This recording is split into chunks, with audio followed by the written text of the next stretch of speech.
What a great NFL playoffs we've been having so far. Holy shit, the games this past weekend were phenomenal. All were good, well, all were competitive. We'll get to each one here in a second, but this is why I love the NFL playoffs. As bad as my team is doing and all the coaching hires and shit like that, it's just a nice distraction. Just to watch some football. And then realize how far my team is from the level of play that I'm seeing on the field now. Fuck. Anyway, let's just get right into it. Enough dwelling. Alright. Game 1. And I'm going to include the Twitter results that you guys did in the poll. Uh-oh. You guys were 4-0 last week and you didn't do as good this week on the Twitter results. 52% of you said the Kansas City Chiefs were going to win, where 48% of you said the New England Patriots were going to win. I think I said last week that Kansas City offense doesn't impress me. And everyone saw that 30-0 score that they put up on the Texans, and I said, pump your brakes. Pump your brakes. Because if you saw what Kansas City did in the first half, you cannot be happy. Brian Hoyer turned the ball over 4 times. Kansas City went into halftime with 6 offensive points. 6. Someone refresh my memory. What did the Kansas City Chiefs do in offense against the Patriots in the first half? 6 offensive points in the first half of both games. I know people are going to say, like, oh no, they got more than 6 points in the first half. They had a kickoff return for a touchdown. That's not an offensive point in that Texans game. That's a special teams touchdown. So you have a total of 12 combined points that your offense has put up in 2 halves of NFL playoff football. I tried warning you guys that it was not, and everyone had like the Cinderella story shoved up their ass and got on the Kansas City train. Not everyone, of course. This is more of a 50-50 type thing, but I didn't feel confident going with Kansas City. And to Kansas City and their Chiefs fans, how'd you like that clock management down the stretch? People, a couple Philadelphia natives were tweeting me during the game saying like, oh, we've seen this before out of Andy Reid. That's typical Andy Reid clock management. And it's like, how can he be an NFL coach this long in the league and not understand how to close out a game with smart clock management? It's been his crux ever since day one that he was coaching the Eagles, and he's taken on to this day. And it kind of worries me because you figure your offensive coordinator would be the one getting in Andy's ear saying like, come on, we gotta go, let's get in a 2-minute warning, let's go.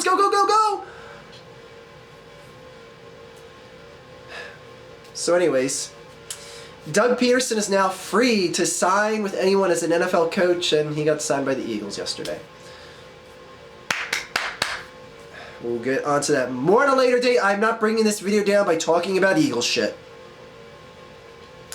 Anyways, so I dropped my phone. By the way, I'm not filming with my phone today since I need it for the video.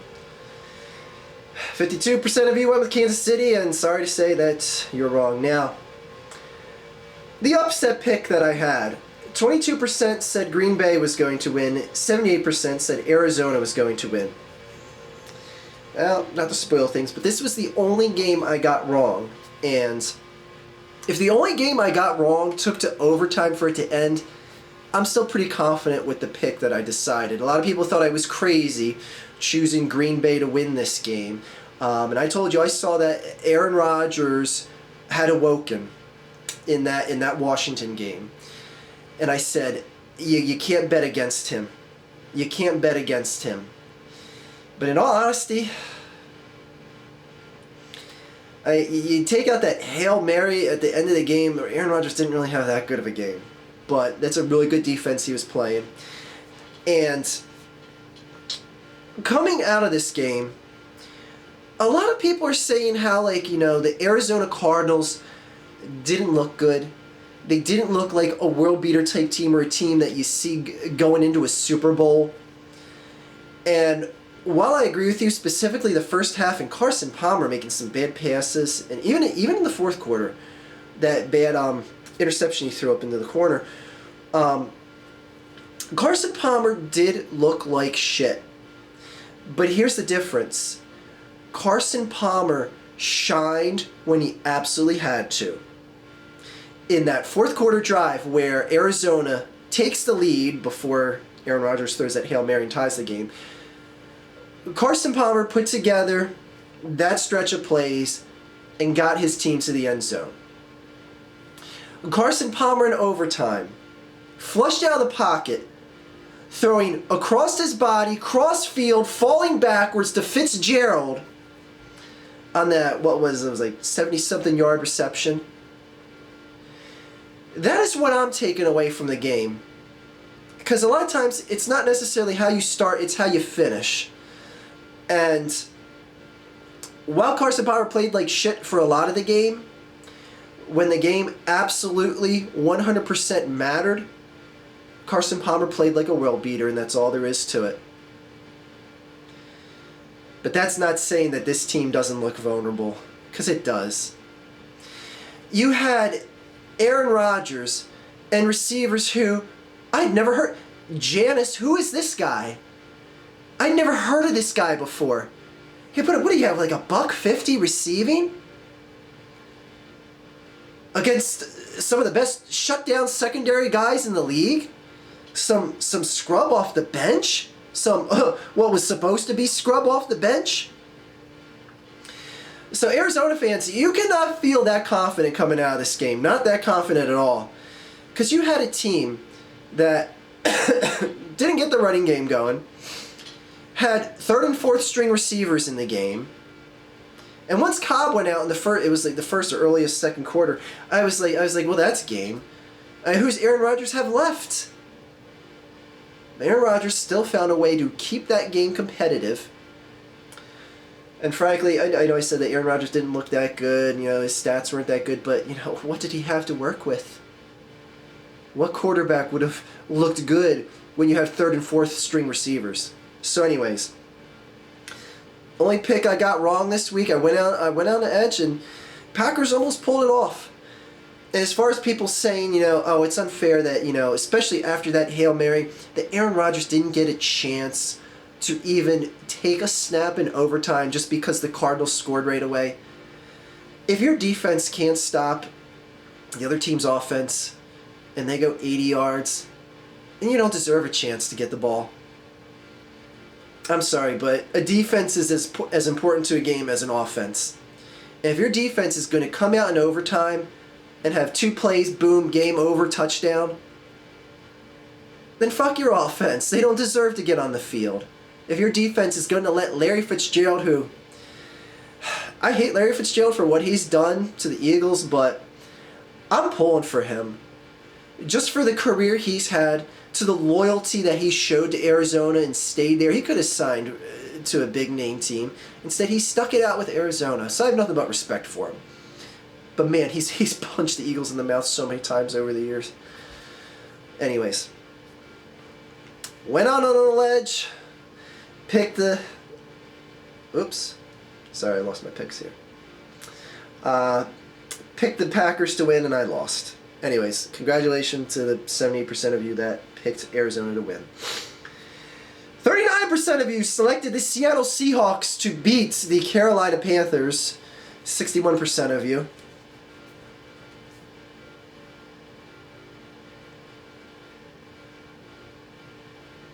Come here, Panthers fans.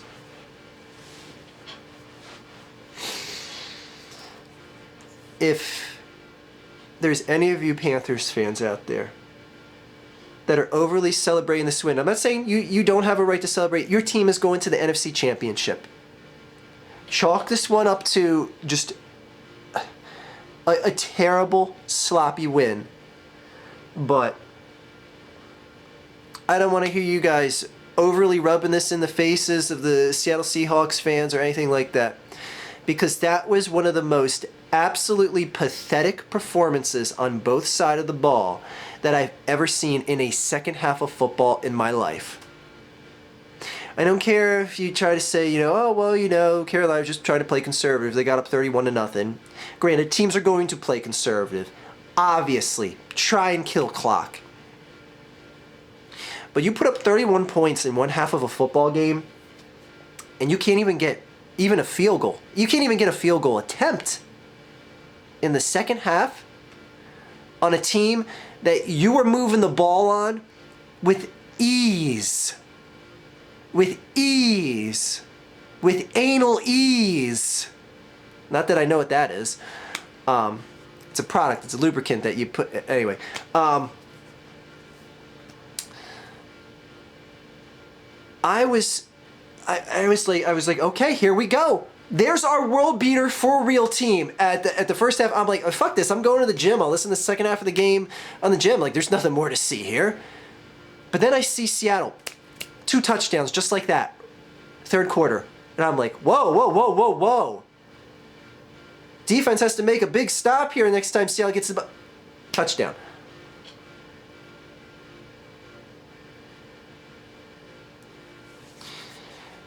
And to all the people saying a win is a win, yeah, the win advances them here, so in that much of respect, but my confidence is shook in this team. Absolutely shook. When you have an offense and a defense that plays that bad in an entire half of football,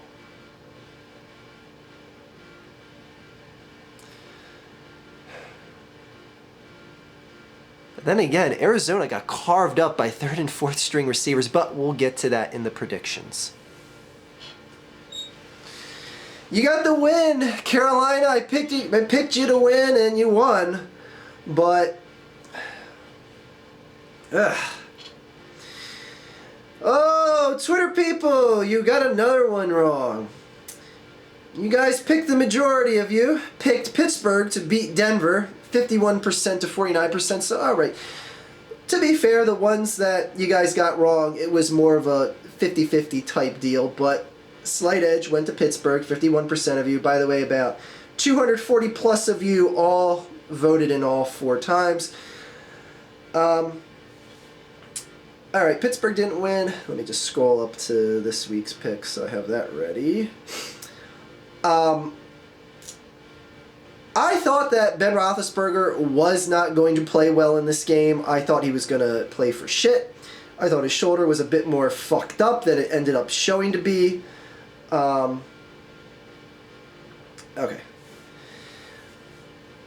But no Antonio Brown, no Le'Veon Bell, and the Broncos still struggled to win this game. You all know how I feel about the quarterback of the Broncos, but honestly, he wasn't a problem in this game. Now, granted, he didn't really convince me that it's like, oh boy, oh, no one wants to face him in the pocket now. To show that I'm a fair guy, he wasn't the problem, because he can only throw the ball, he can't catch it. And the number of drop passes in this game, especially for a team that has the potential and depth to do some real damage here, for them to drop so many passes in a big playoff game like this, you're coming in at the number 1 seed. That's just pathetic. That's just pathetic. And again, some of them are well defense, because a lot of people are saying, like, they're putting a lot of these drop passes on the receivers. Some of them were bang plays that the Pittsburgh defenders got in right on time, but there was a good 4 or 5 that were absolutely like Darius Thomas. I don't know what the fuck. Like his mom got to watch him. Just got released out of jail. Is there for his first game. He couldn't catch a ball to save his life. Anyway.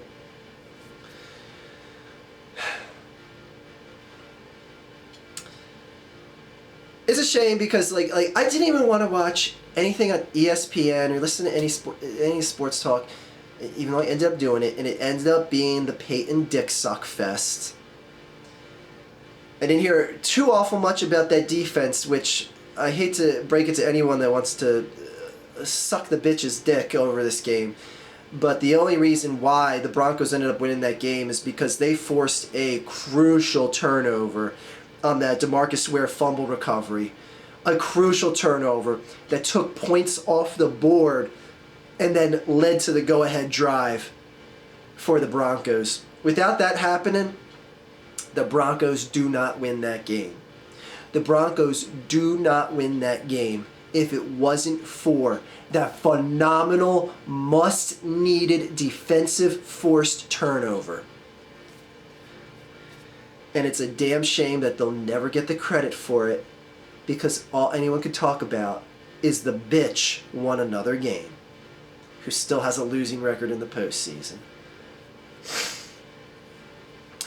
But he will face his master this weekend, and we'll see what happens. Anyways, a good game, and I'm just when I see a team like the Steelers, and I'm like, look at this team. It's like with the Packers. Like, all their receivers are hurt. They're down to their third string running back in Pittsburgh, and it's like they're still they came this close to getting in the AFC Championship. You look at my team. You lose a wide receiver. You lose. Well, all right, running backs. All right, anyway. When you see teams like that, it's like, they're just a team that knows how to get it done. That has a winning mentality, has a championship tangibility to them. And that's why they almost won that game, despite all the injuries. Sorry, that was very rude. Anyway, let's get into our predictions for this week. Like I said, the bitch will be facing off against his master, obviously not at the same time, since they both play for the offense of their respective teams. 75% of you selected the New England Patriots to beat the Denver Broncos. Again, it's so weird. Every time I put out these polls, it's always within 5 points of 240 of you that vote on these. It's like weird. It's like, again, this week, it's 240 for Game 2 and 239 for Game 1. And last week, it was all within 239 and 242. It's like weird that the same exact relative number of people vote every time I put these out. Anyway, this game's in Denver. Probably be a cold weather game, and we know the bitch doesn't play well in cold weather football. In all honesty, though, a lot of people are picking the Patriots in this game. Obviously, you guys included, 3-4 margin, obviously, 75 to 25%. But when I look at things on paper, I gotta give the depth edge to the Broncos. I wish I could tell you different, but I can't. And let's be realistic. If the receivers caught the ball last week, those passes were on the mark from the bitch. If the receivers catch the ball, we're not even talking about Pittsburgh even coming within a stone's throw of that game the way they were.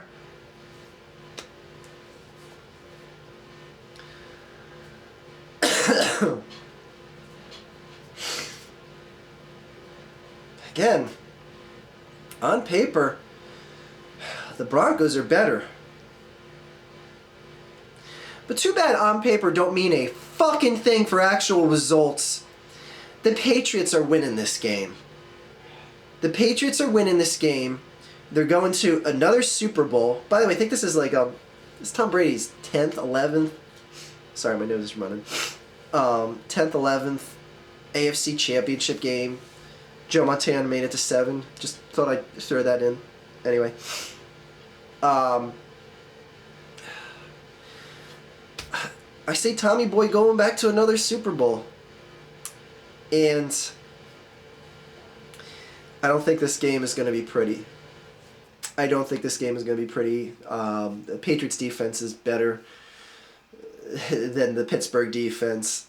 The drop passes, I know people can reference that, but I don't think even if you got the receivers to catch the ball as much as they should have in that Pittsburgh game, you're going to see this team beat this New England team. And Tom's playing with the motivation of proving himself. This is another redemption year for him after an asterisk year. Something that the Patriots are all too familiar with, and they can finally just say, look, every fucking microscope was on us. Every fucking microscope was on us again, and we still won. What are your excuses for us losing, or excuse me, for winning again? What is the asterisk going to be? So, and it'd be another back-to-back. If, and there's no certainty. But let's not get ahead of ourselves. Patriots are going to win. And one of the main reasons why I feel so confident in that, and I do feel that depth-wise, in totality, the Denver Broncos are the better team. They aren't going to be able to stop Gronk. They aren't going to be able to shut down Gronk. Belichick is going to make a game plan completely around Gronk and Brady. And I don't know what the Broncos are going to be able to do to combat that. And all I have to say in closing is Brock Osweiler beat the Patriots earlier this year. Brock Osweiler beat the Patriots earlier this year.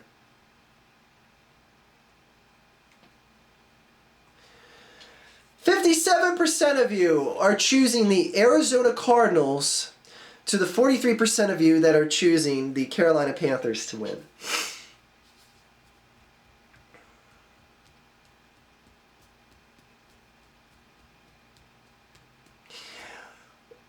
I'm telling you, and I'm not fucking around just in the beginning of this video or anything, I won't be surprised if Arizona wins this game by at least 4 touchdowns and 28 points, as much as I won't be surprised if Carolina wins this game by 4 touchdowns, 28 points. Like, that is, it's going to be an either type, or it's going to be which offense decides to show up a whole hell of a lot more than the other. And I think it's going to be a blowout. I think it's going to be a blowout either way. And I don't feel confident picking either way in this game. I don't feel confident. How can you? How can you after the way both teams played? Like I said, who the fuck is this guy Janis that busted up the secondary of the Arizona Cardinals? Did you see that Hail Mary? Did anyone in the Cardinals look like they even care to even try and play? Like okay, I'm just going to sit here in the end zone and watch it. Oh, fuck, he caught it. Like, that just looked like a shell-shocked team.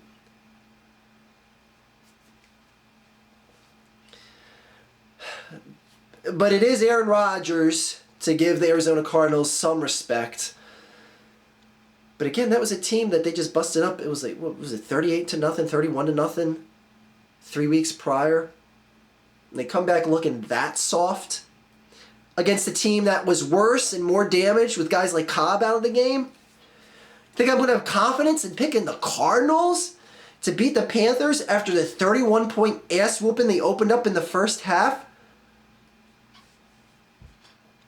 Or am I supposed to be confident in the Carolina Panthers for the abysmal lay down and die effort that they gave in the entire second half of that game against the Seattle Seahawks? That pathetic mess of an effort. When your coach is telling you, I'm not going to be happy just settling with a big lead here. We've got to expand on this lead coming out of halftime. And that's how your players respond to you, coach?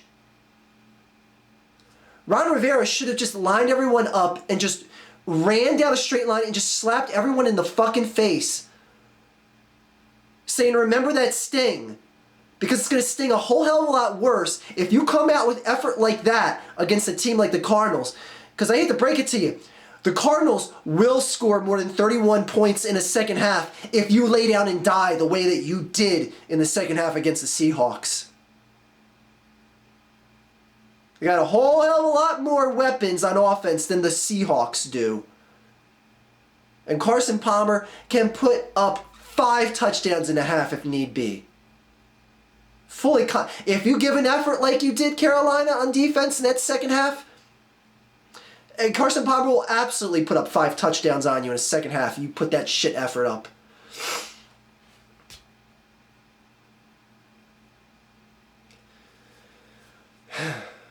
But the way the Arizona Cardinals played, I wouldn't be surprised if Carolina had 35 points going into the half. So, you got to say, okay, well then, who do I give the advantage to? Do I give it to Carolina for the home field? Because honestly, it did look like home field was a bit of a difference in the game. A West Coast team traveling out, looking like they just woke up out of the hotel room and were zombies in the first half of the game. Will Arizona have the same effect? A little bit closer, but, still a West Coast travel distance. Or will the edge be given to the team that honestly just flat out finished the game strong?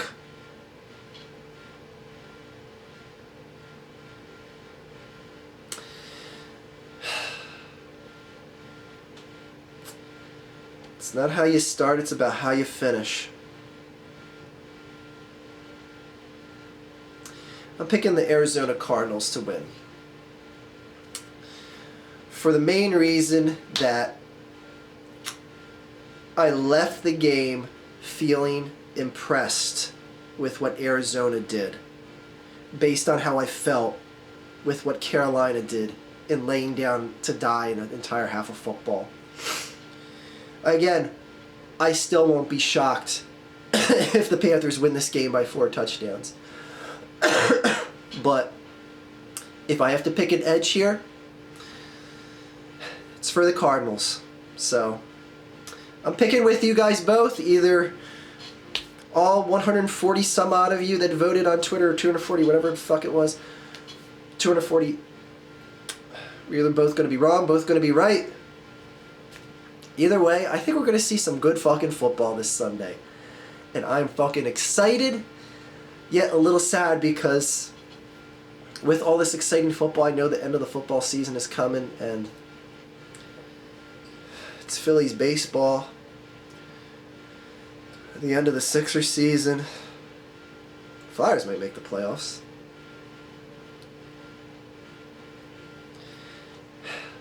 I'm just going to enjoy football for the final 3 games that it gives me. But what about the Pro... Shut up. Pro Bowl. I literally... I have more interest in watching the Puppy Bowl than the Pro Bowl. I'm not exaggerating. Anyway.